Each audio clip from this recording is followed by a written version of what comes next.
चलो मैंने संकल्प किया था कि गणेश ठीक हो जाएगा तो मुझे 1.25 लाख दिए दान करने हैं गंगा में, तो आप चलो गंगा के घाट पे। भोले बाबा हंस पड़े, अरे गंगा के घाट पे जाने की जरूरत क्या है, मेरे तो यही जग गंगा बह रही है, मैं यही खोल देता हूँ। माता पार्वती ने कहा नहीं नहीं, घाट की महिमा होती है, स्थान की महिमा होती है, महिमा स्थान की महिमा। नर्मदा के घाट पे जाके नहाओगे तो एक महिमा अलग होगी, और नर्मदा जी का जल भर के बाटल लिया और पानी में डाल के घर नहा ले तो वो महत्व थोड़ी है। अब जैसे शराब की दुकान है और शराब की दुकान पे आप चाय का प्याला लेके भी बैठ जाओ तो लोग क्या कहेंगे, बोलो जोर से। शराब की दुकान है और शराब की दुकान पे चाय भी पी रहे हो तो देखने वाले क्या कहेंगे, अरे ये शराब पी रहा है, कहते हैं। और चाय की दुकान हो और वहां चाय के प्याले में यदि शराब भी पी रहे हो तो लोग यही सोचेंगे का चाय पी रहा है। स्थान की महिमा है। गंगा के तट पर, नर्मदा के तट पर नहाने की अलग महिमा है। ये नर्मदा पुराण चल रही है, ये तो आपको YouTube पे भी मिल जाएगी, घर बैठे भी सुन सकते हो। पर नहीं, जो महत्व यहाँ पांडाल में बैठ करके सुनने का है वो महत्व घर बैठ करके कथा सुनने का नहीं है। आज माता नर्मदा, आज माता पार्वती ने भोले बाबा से कहा कि प्रभु आप हमें तो घाट पे ही चलना पड़ेगा। शंकर ने कहा मैं यही जटा खोल देता हूँ, यही गंगा हो जाएगी। बोले नहीं नहीं, घाट पे तो चलना पड़ेगा। घाट पे गए। आज माता पार्वती दिए सजाती हैं, भोले बाबा उसको प्रज्वलित करते हैं और माता पार्वती दिए छोड़ती हैं। कैसे दिए छोड़ती हैं? देखो, दिया छोड़ने का भी नियम है। दिया ऐसा छोड़ा जाए जिधर से जल बहता हुआ आ रहा है उस जल को देख करके दिए को छोड़ा जाए।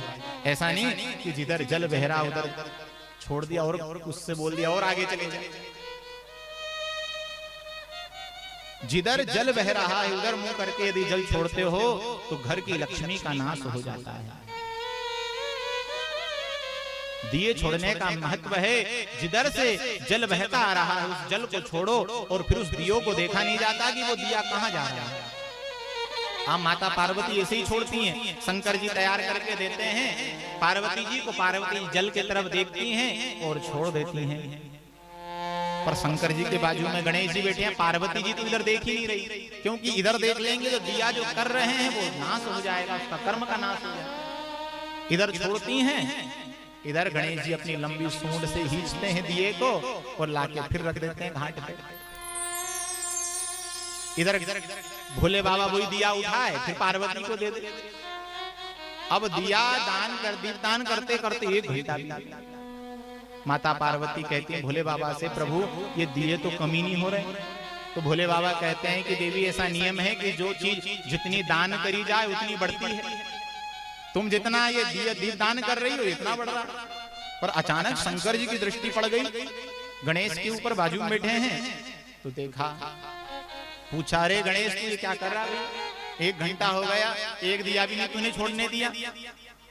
ये दिए को क्यों पार लगा रहा है, क्यों छोड़ रहा है, क्यों पकड़ रहा है, छोड़ता क्यों नहीं? तो आज गणेश जी ने कहा, बोले पिताजी मैं इन दियों को डूबता देख नहीं सकता। देखो, भगवान का जो नाम लेता है, भगवान को जो भजता है उसे गणेश जी महाराज डूबने नहीं देते। भगवान गणेश जी उसे उठा करके पार लगा देते हैं। तो दीपदान की प्रथा कब से चालू हुई? माता पार्वती में। तो ये जो घाट है कौन सा? सांडिया घाट, जहां पर सांडिल्य ऋषि ने भगवान शंकर की आराधना करी, जहां सांडलेश्वर भगवान विराजमान हैं और यहाँ पर दीपदान की बड़ी महिमा है। बोले सांडलेश्वर भगवान की जय हो। भोलेनाथ।